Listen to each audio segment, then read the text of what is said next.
Welcome back to Goodnight Lighthouse. I'm Miss Dorothy and I'm here to read you another story. And I'm here to read you another Christmas story. We've been having some great Christmas time together. And tonight I have a very interesting book. This book is called Little Red's Christmas Story. Little Red's Christmas Story. This is a story about a little girl that has red hair, and they call her Little Red. And she's very, very helpful. She helps everybody. But while she's helping some people, something goes wrong. And we're going to have to get in here and make sure that everything turns out okay. Are you ready to get into another Christmas book with Miss Dorothy? Good. I need you to sit up and listen up, because here we go. Little Red's Christmas Story. Written by Sarah Ferguson, the Duchess of York. Illustrated by Sam Williams. It was Christmas Eve at Buttercup Cottage. The house was covered with snow, and long squiggly icicles dangled from the roof. Little Red and her friends were ready to set off for Christmas Tree Wood, where their favorite little fir tree grew. "Let's wiggle on," said Little Red. "It's time to go. And we've got lots of presents to deliver along the way." Singing carols, the merry gang crunched through the snow while snowflakes bustled all around them. Look, there's Little Red and her horse and her friends, and they're headed off into the woods. They stopped at Purdy's pasture to give the mouse family some sugary cinnamon sticks. Then they headed for Sansam's meadow. Little Red had made some delicious treacle shortbread for the robins who lived there. And their last stop was to call on the badgers in Four-Leaf Clover Field. "I made this acorn necklace for you, Mrs. Badger," said Little Red proudly. "And here's some of your favorite walnut fudge, Mr. Badger." She held out a beautifully wrapped bundle. Thank you," said Mr. Badger. "Now where are you off to next?" "We're going to find our tree." "Yippee!" yelled Little Blue with glee. The four friends arrived at the edge of Christmas Tree Wood. "Yippily-doo-dan!" cried Little Blue, hopping from foot to foot and getting tangled in his scarf. He had just started to build an enormous snowman when Roni gave a cough. She snorted as carrots sputtered from her mouth. I hate to break up the seasonal silliness, but what's that light coming from behind the trees?" "Whatever can it be?" wondered Little Blue. "I think I know who it could be," laughed Little Red merrily as she skipped through the wood. Wow, Little Blue and Roni don't know what that light is, but Little Red seems to know. There in a clearing stood Santa Claus with his sleigh and his 8 reindeer. "How lovely to see you," said Little Red. "By jingle, by jolly, by Jove," chortled Santa Claus, "if it's not my dear friend Little Red." Little Blue, Roni, and Gino all looked on in amazement. They had no idea that Little Red was one of Santa Claus's friends. "I'm in a bit of a dizzy, my friend," explained Santa Claus. "Poor Percy has a bad cold, and he just can't go on any longer.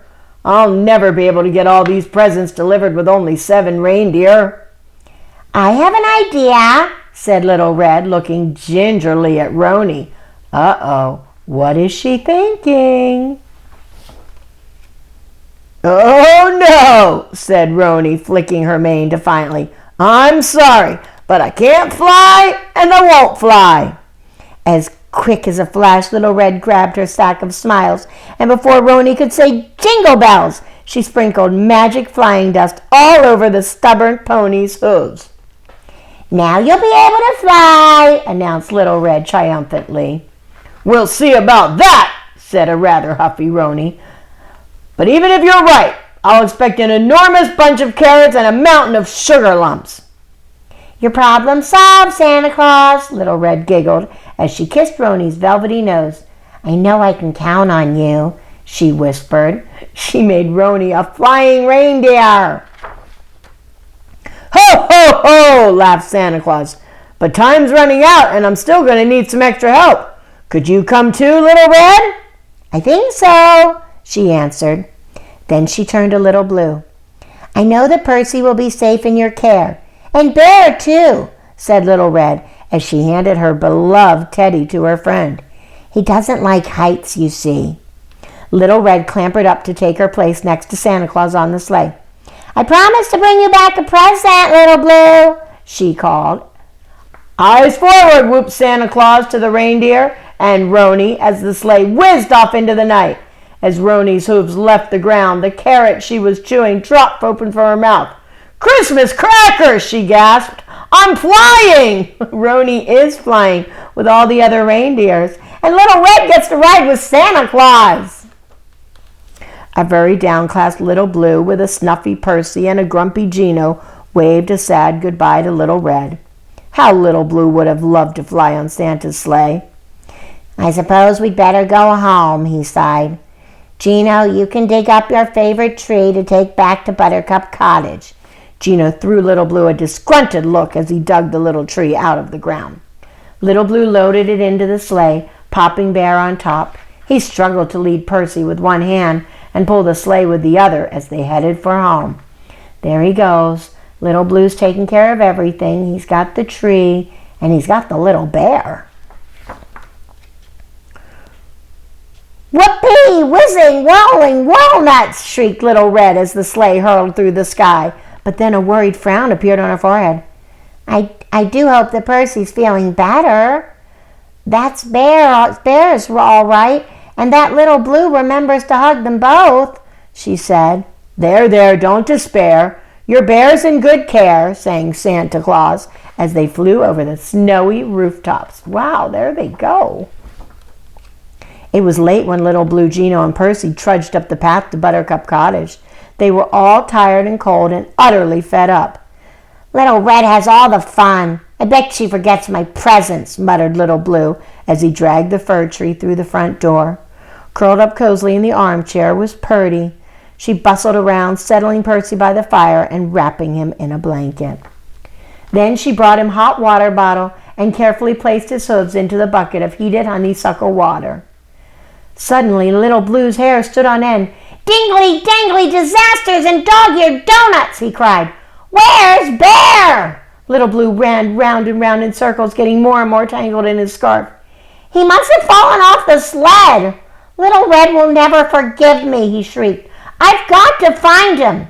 And with that, Little Blue tore out of the cottage. Oh no, Little Blue must have dropped Bear somewhere in the snow, and he's worried that Little Red would be upset. He stumbled in the direction of Christmas Tree Wood with tears streaming down his face. "I'm a hopeless friend," he whimpered. "I'm not just Little Blue, I'm very blue." But just as he turned the corner into Samson's meadow, he met Mrs. Badger. Trudging her wheelchair full of little badgers through his tears, Little Blue noticed a small paw waving from the wheelbarrow. It wasn't a badger paw, it was a bear's paw. Oh, Mrs. Badger, you found Bear," he cried, hugging and squeezing her with all his might.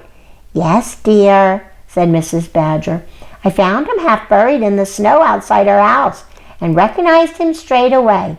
I know how fond Little Red is of her bear, so I thought I should return him quick sticks. Oh, thank goodness Mrs. Badger found him and brought Bear home." "Christmas pudding-stastic!" laughed Little Blue as he wrapped Bear very carefully in his scarf. Then he told Mrs. Badger all about Little Red's adventure. "Why don't you come back to Buttercup Cottage with me? You can help me decorate the tree. I'm all behind like Roni's tail, and we must finish before Little Red and Roni get back." So with Mrs. Badger and all the baby badgers, and with Bear tucked inside his scarf, Little Blue rushed back to Buttercup Cottage. Everyone helped to decorate the Christmas tree and the cottage, and even Percy's antlers. As they worked, they slurped marshmallow cocoa and crunched on crusty custard Christmas crumpets. Suddenly, Gino began barking excitedly and ran to the window. "Someone must be outside," said Little Blue as he undid the latch and opened the door, just as Little Red walked down the path, laden with presents.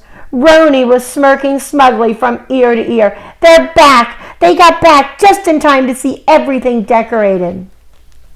Little Red hugged and kissed each of her friends in turn. Then everyone looked to the sky and waved to Santa as his sleigh flew up into the stars. "Thank you for a wonderful adventure, Santa Claus. We'll send Percy back to you when he's quite better," called Little Red. "Come inside, Little Red. You must be frozen," fussed Mrs. Badger. "Yes, do hurry, Little Red," said Little Blue as he eagerly eyed the pile of presents. Everyone followed him into Buttercup Cottage as he pulled Little Red by the sleeve. "How Christmassy everything looks! The tree is just beautiful," gasped Little Red, hugging Bear close to her heart. "Little Blue," she said, handing him a very odd-shaped parcel, "this is for you. Thank you so much for looking after Percy and Bear. What a true friend you are." "A horn!" cried Little Blue. "Fantabaluso! Toot toot! It's just the thing to make my tricycle go faster." Ahem, sniffed Roni. "And what about my present?" says the pony.